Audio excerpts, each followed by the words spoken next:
Our topic is going to be the Mormon Temple. And this is going to be a very sensitive subject, but we think that our presentation is really going to be edifying and genuinely contribute to your understanding.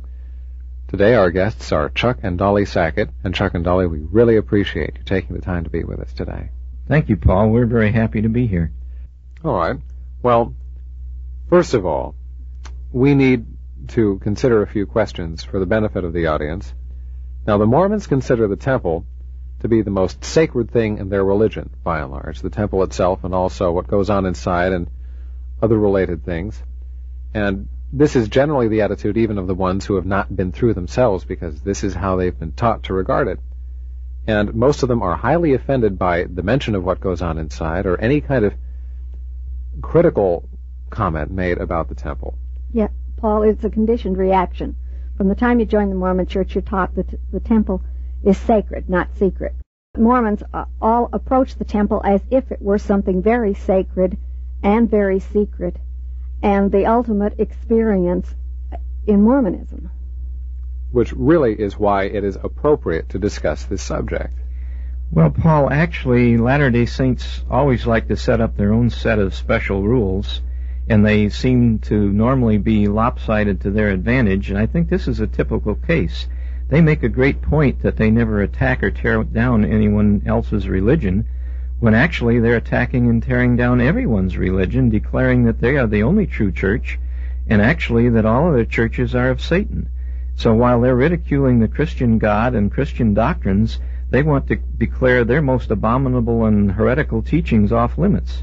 And I just don't agree to play that silly game. Their claim to be the only true and living church on the face of the whole earth with whom the Lord is well pleased opens up their entire doctrines and practices to a critical examination, and I think the burden of proof is entirely on Joseph Smith and the LDS Church. Okay, now Chuck, Dolly, what do you say to those who find that approach unfair or unreasonable or offensive? Well, basically I say that that's their privilege to feel that way, but I really think it's their problem. I think you have to remember that darkness flees from light, that error flees from truth, that deception and deceit flee from honesty and integrity. And people who have a problem with are discussing these subjects should really consider their approach to honesty and integrity. Well, you know, the Mormon Church claims to be an extension of the ancient Hebrew culture, and there was nothing secret about what went on inside the Jewish temple. True. While the high priest went in once a year and by himself, everyone knew what he was going in there to do. The only thing they didn't know was the name of God. Other than that, they knew exactly why he was going, and that he was going in behalf of all of them. There was no secret structure to the Jewish temple. So really, it is not an unreasonable question to ask what is probably the fastest growing church in the world, what have you got to hide? Now, I think it's very important that the listeners understand why the Mormon temple is important in terms of how it works sort of mechanically in the Mormon plan of salvation and that kind of thing, how it comes into play there. Yeah, I mean, it becomes very complicated right off in the attempt to explain that. Let me try to put it briefly. Basically, Latter-day Saints can't be saved without their dead. Or, in other words, if they neglect their genealogy and the temple work for their family members, they can lose their salvation and exaltation, their opportunity to make it, as it were, to the celestial kingdom. Oh, no, that's the highest that's of the highest Mormon of their. kingdoms. That's where they go on to become gods and have their own planets to populate and to rule and reign over. Right. And this is the goal of all Mormons, and basically the goal of going to the temple. That's what they have to do in going to the temple and going through these secret rituals and ceremonies in the temple, is to prepare them to become celestial gods. I think there's something we need to understand here. It's part of the Mormon faith, of the belief that everyone who has ever lived will have to become a Mormon in order to be saved.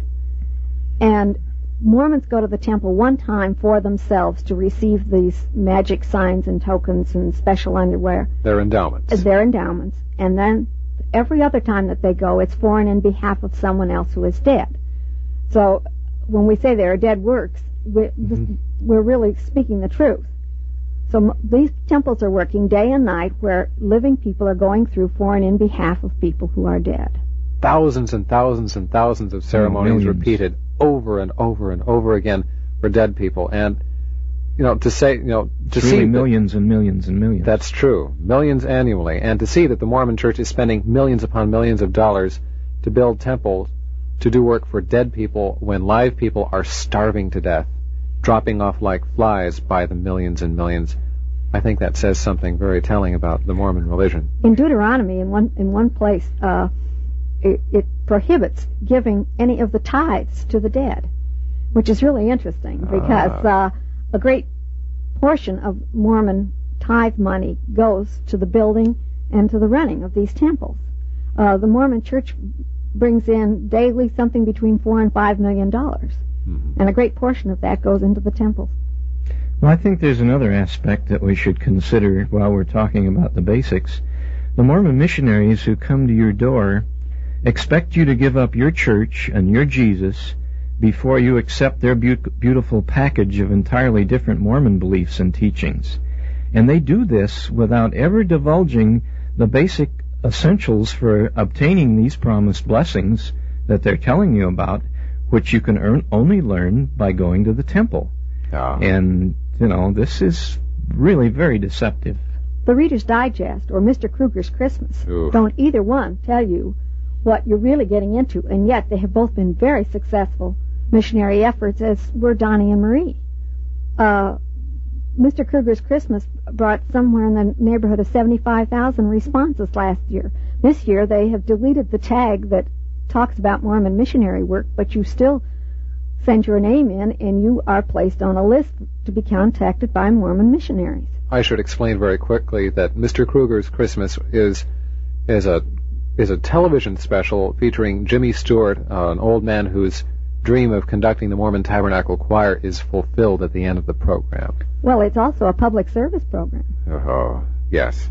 They get tens of thousands of dollars of free public service time every year. All right. Now, very quickly, all right, we've pretty well established that this is a valid thing to be discussing, but Chuck, what makes you qualified to discuss this subject in any real depth? Well, let me try to summarize that. I was active and enthusiastic Latter-day Saint for 10 years. I held 9 consecutive temple recommends. I worked in the Los Angeles Temple as a veil worker for 3 years. I also worked for 3 years as a tour guide down at the visitor center there. I performed approximately 150 endowments, at least 200 baptisms for the dead, and all of the related confirmations, ordinations, and sealings. I participated in at least 1,000 temple ordinances. I attended at least 4 other temples. My parents and all 3 of my children were endowed and sealed or married in the Los Angeles Temple. Now, I'm saying all this in jest because I really wonder how many people out there in radio land are impressed and how many are downright confused at what I've just said. And the reason I said this is our purpose really in that presentation is to get into some of this jargon of Mormonism about the temple that so many people who are interested don't even have any concept of how to ask an intelligent question because they don't even understand the jargon. And I hope that's what we're going to be able to get into, is some of the basics so that people will know how to discuss it with their Mormon friends and neighbors.